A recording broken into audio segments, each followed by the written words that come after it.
What's up everyone, it's Whispered Wonders, and let's be real, anyone can make money in the markets when things are going up. But when the inevitable downturn hits, that's when most people blow up their accounts. See, making money in trading isn't just about picking the right trade, it's about surviving the wrong ones. It's about protecting your capital so you can live to trade another day. Most new traders don't blow their accounts because of bad picks. They blow it because they don't know how to manage money. They go all in on a feeling, chase losses, and before they know it, poof, their account is gone. Today, I'll show you 5 essential money management strategies every trader must know. Whether you're trading stocks, forex, or crypto, these rules will keep you in the game long enough to win the game. The 1% rule is the cornerstone of risk management in trading. It's simple, it's effective, and it's the one rule I credit most for my success. So, what is it? The 1% rule means you never risk more than 1% of your total trading account on a single trade. That's it. If you have a $1,000 account, your maximum risk on any given trade is $10. If you have a $10,000 account, you're risking a maximum of $100. This might seem small, especially when you're starting out, but trust me, this rule is your shield against yourself. See, our brains are wired to chase losses. When we lose money, we feel it, and we want to win it back immediately. This leads to emotional trading, revenge trading, and ultimately, more losses. The 1% rule takes the emotion out of the equation. It forces you to think logically about risk and reward. Because let's be honest, even the best traders in the world are wrong 40% of the time. The 1% rule ensures that those losing trades don't wipe you out. It allows you to stay in the game, learn from your mistakes, and come back stronger. Remember, trading is a marathon, not a sprint. It's about consistent small gains over time, not hitting home runs every time. The 1% rule keeps you in the race. Stop losses are your best friend in trading. They are your line in the sand, your safety net, your insurance policy against catastrophic losses. A stop loss is a predetermined price at which you will automatically exit a trade if it goes against you. It's a promise you make to yourself before you even enter the trade that you will cut your losses at a certain point. No questions asked, no second guessing, no waiting to see what happens. Here's how it works. Let's say you buy a stock at $100 and you set your stop loss at $95. This means that if the stock drops to $95, your order will automatically be filled and you'll exit the trade with a $5 loss. This might seem counterintuitive. Why would you want to automatically sell at a loss? Because it protects you from the emotional roller coaster of trading. It prevents you from holding on to a losing trade for too long, hoping it will come back. Trust me, it rarely does. Remember, the market doesn't care about your feelings. It doesn't care about your entry point. It doesn't care about your reasons for being in the trade. The market will do what it wants, when it wants. Your job is to protect your capital and be prepared for any outcome. Stop losses help you do that. Chapter 3. Now let's talk about how to actually make money in trading.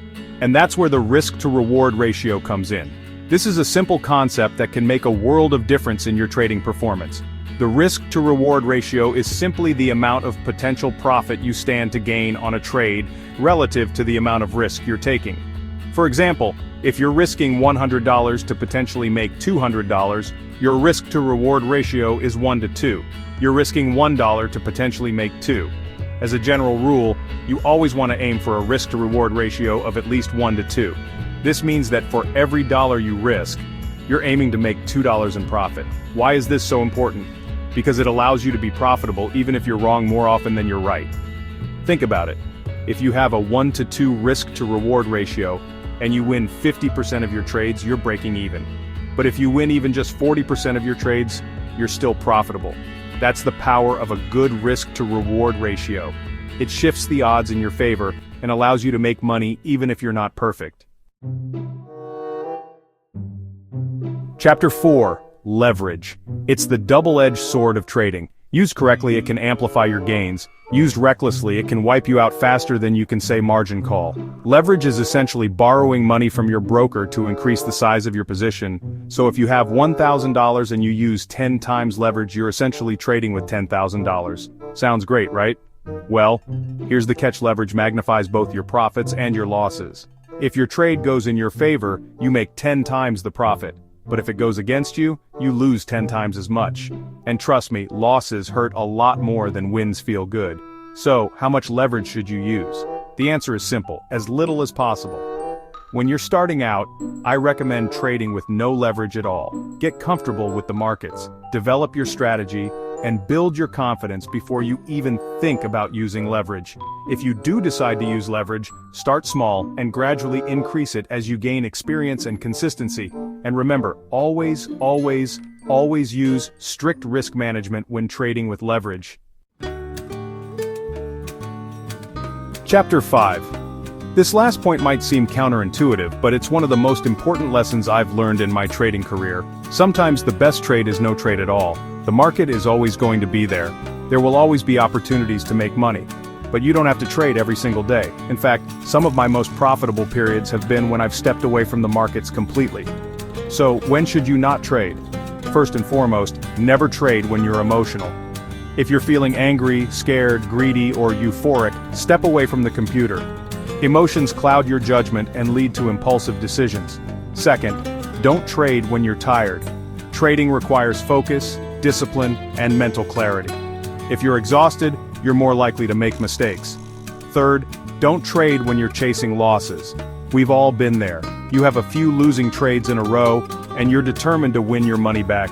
But this is a recipe for disaster. Finally, don't trade when you're overconfident. Just because you had a few winning trades doesn't mean you're invincible. Remember, trading is a marathon, not a sprint. It's about consistency, discipline, and risk management. Protect your capital, manage your emotions, and know when to walk away. Look, I get it. You're here because you want to make money.